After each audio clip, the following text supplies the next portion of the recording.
Hey, what's up, everybody, and welcome back to News Dose. And over the last few days, there's been a lot of misinformation in regards to the Xbox showcase and what platforms each game will be available on. Now, some of this was due to an error for their exclusive lineup, and that's been spread around online, but Microsoft has since clarified the situation with some pretty big news that I think a lot of gamers will more than welcome. Now, they also responded to some of the speculation for their future hardware, the question of will there be an Xbox Series Pro, so we will talk about that one as well. Meanwhile, a surprising game apparently is skipping the Nintendo Switch, though I don't think that fans necessarily should freak out about this one just yet, and I'll explain why here in just a little bit.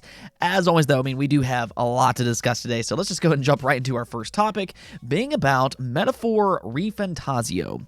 Now, speaking of some of that confusion and misinformation regarding the Xbox showcase, this was one of their really exciting and surprising announcements. Metaphor is a new game coming from Atlas and their internal studio, Studio Zero.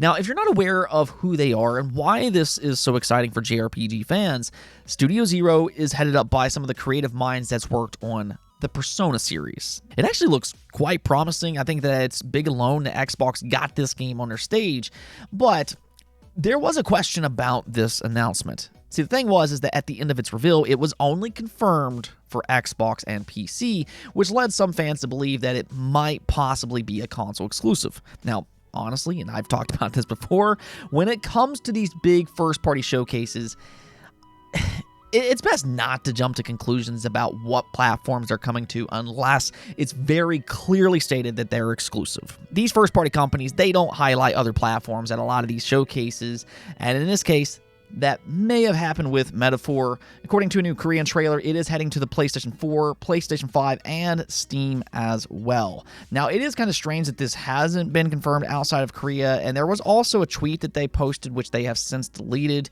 So if there is any other updates in regards to exclusivity or its multi-platform, I will let you know. But from the looks of things, Metaphor is seemingly multi-platform, which I think is great as it gives it a better opportunity of having success with so much more exposure. Next up here, though, let's go and talk about Forza. This game, per usual, is looking great. That's what you expect from Turn 10. But they did just confirm its career progression system will be locked behind always online connectivity. This is supposedly to prevent cheating and things like that, though it is important to keep in mind. The game itself is not always online per se. You can still play free mode offline if that's something that you want to do, but if you want to progress through the career, you will need to be connected to the internet. Basically, how I understood it is that you can unlock stuff while online, and then you can kind of take that stuff offline if you want to afterwards. Now, that might be unfortunate for some. There's always some controversy when it comes to always online, especially in regards to single-player content, and there's always those questions about preservation when it comes to topics like these. But truthfully, in today's world, I'm never really surprised when this type of thing happens. Now, I'm not saying that I agree with it, but I'm not really surprised when this type of an announcement happens. We are in an increasingly connected world, and more of these games do have some type of online connectivity required. Gran Turismo 7, being Forza's counterpart, as an example, is similar in this regard. I think the bigger and more important question here, though, is about its economy. In some recent racing games that we've seen, things like microtransactions have gotten a little bit out of hand, and that's something else that they touched upon here. Right now, they claim that the deluxe and premium DLC content is the only paid content planned. In fact, they even say that they're actually planning to bring free cars with updates after its initial launch. So, hey, that's really nice to hear, but let me know what you all think about this. Does the progression being locked to online connectivity bother you? Oh, and since we're talking about Xbox, Microsoft responded to two big things happening with their hardware. The first of which is for the Xbox One, interestingly enough, because there's been some misinformation going around online. Now, this is actually Microsoft's own fault here because several of their first-party games that they announced at their showcase were being listed for the Xbox One on their website. This included games like South of Midnight, among some others, leading fans to believe that they're actually cross-generation titles, which would have been odd considering they didn't say any of this at their showcase. Well, since then, Compulsion Games shut that rumor down by simply saying that it was an error and they are working to fix it. But for further clarification, and this actually goes beyond that, because Xbox's Matt Booty confirmed they have officially moved on from the Xbox One while talking with Axios. We can actually take a look here where he said, "We've moved on to Generation 9. This doesn't mean existing games are being cut off, though, with titles like Sea of Thieves and Halo Infinite continuing to be updated on older hardware. Instead, this means that any new games are going to be built specifically for Xbox Series X and S and Windows PC." So, there you go. No more cross-generation titles for their upcoming first-party titles. Games like Hellblade 2, Avowed, South of Midnight, Fable, Forza, all those games will be exclusive to the Xbox Series. So we can just go ahead and pour one out for the Xbox One. I mean, honestly, for a console that had one of the most publicized launch debacles, it got first-party support for 10 years. I'd say that's a pretty good run there. Not bad at all, though. Now it's time to officially look onward. For those that's been hoping developers will fully focus their attention and tools on the Xbox Series, that's where we are now. And something that I'm personally happy about is that this also means that we're one step closer to doing away with smart delivery for physical games. Now, don't get me wrong, I think smart delivery has been a great way of pushing cross-generation titles with little headache for consumers, though something that a lot of people don't know is that most physical smart delivery games doesn't actually have the Xbox Series version on disc. The way smart delivery works is that if you're offline, the disc instead will install the Xbox One version, even if you have an Xbox Series. If you're online, however, it then gets the Xbox Series key and downloads it that way. So for those that do like physical media, and if you have an Xbox Series, the quicker we get beyond smart delivery, the better. All in all, though, from this point forward, do expect first-party Xbox games to be Series-only titles. However, though, will this also include a new console, a Pro model, if you will?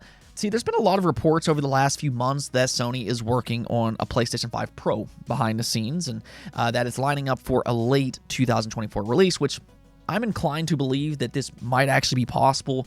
This is coming from Tom Henderson, which is quite reputable. Here recently, he leaked the PlayStation Remote Play handheld accurately to the point that he was even able to explain exactly how it looked.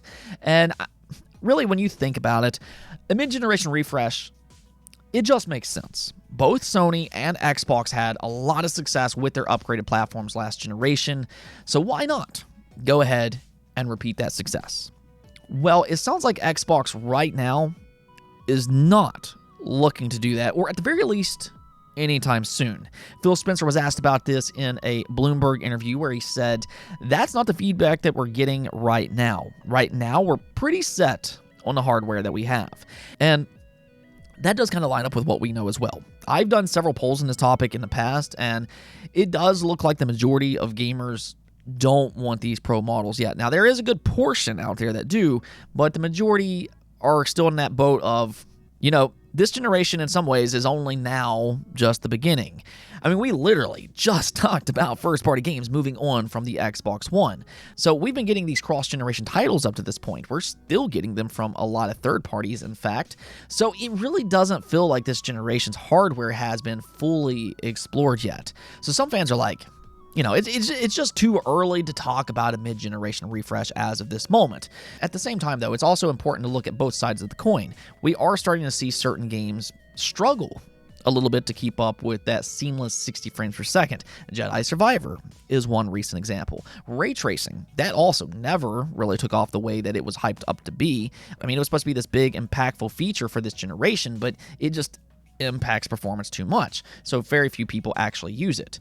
So, I mean, on the other side of the coin, we are already seeing signs of potential improvements that could be made with an upgraded model, and I think that that's what Sony's kind of looking at. But the thing is, why would Sony want to do something like this while Xbox wouldn't?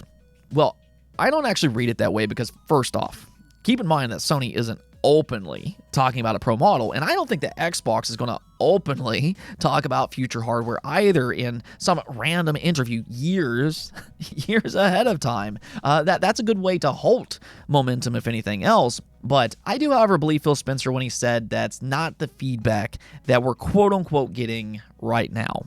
That right there is the important part of the statement, because that doesn't mean that they'll never do a Pro model. It's just not going to necessarily happen right now, or in other words, anytime soon. Now, you also have to keep in mind that Xbox and Sony last generation, they took different approaches to their mid-generation refresh upgrades. The PlayStation 4 Pro, that launched in 2016, which was 3 years after the launch of the PlayStation 4. Meanwhile, Xbox, they launched the Xbox One X in 2017, giving it an extra year to develop. So honestly, with early reports of the PlayStation 5 Pro already emerging online, I wouldn't be surprised if something similar happens this generation. The PlayStation 5 Pro could again launch 3 years into the generation, as is currently rumored, and that might also be why we're already hearing some rumblings of it, because it's coming up sooner, whereas Xbox, they might take a little extra time, maybe an extra year or two, for their own mid-generation refresh if they so choose to. So, I mean, I don't know. I know a lot of people are really looking side-eyed at Phil's response here, but to me, I'm not really sure what people are expecting him to say. These companies are always working on new hardware. They're definitely not going to announce them years and years ahead of time, and I'd imagine they have some type of prototype out there, and if they see an opportunity to make it into a reality, if it makes sense, especially if Sony does their own, well, then they very well might launch one at some point after that. Let me know what you all think about this, though. Do you think Xbox will release a mid-generation refresh at some point, or are you instead thinking that they'll just completely skip out and just look ahead to their next-generation platform? Moving on, though, Persona 5 Tactica and Persona 3 Reload also got confirmed for some additional platforms today. As expected, Persona 5 Tactica is heading over to PlayStation and Nintendo, in addition to the already confirmed Xbox and PC. However, in a bit of a surprise here, Persona 3 Reload is coming to the PlayStation 4 and PlayStation 5, but not the Nintendo Switch.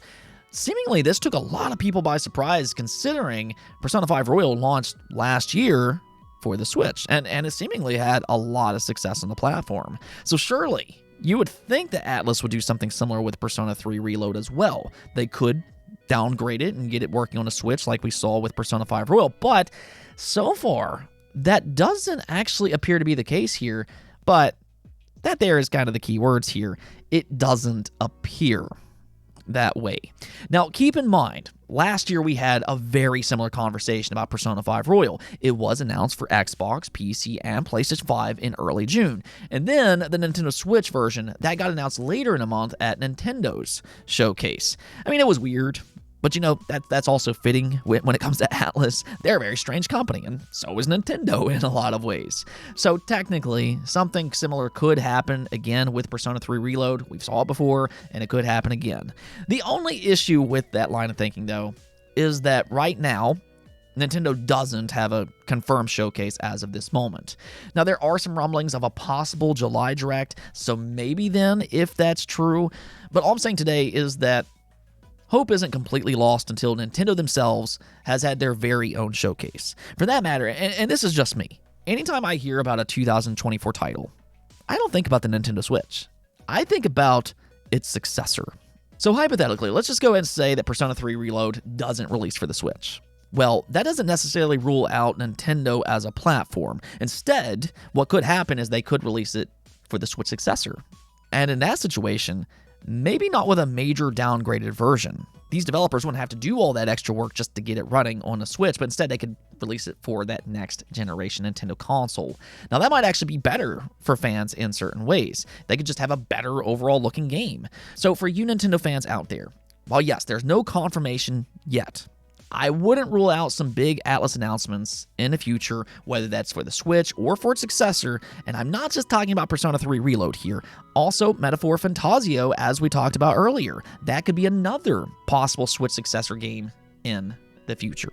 Now, of course, I'm just speculating, but just kind of knowing how dominant Nintendo is in Japan, I find it hard to believe that Sega and Atlus are just simply ignoring Nintendo.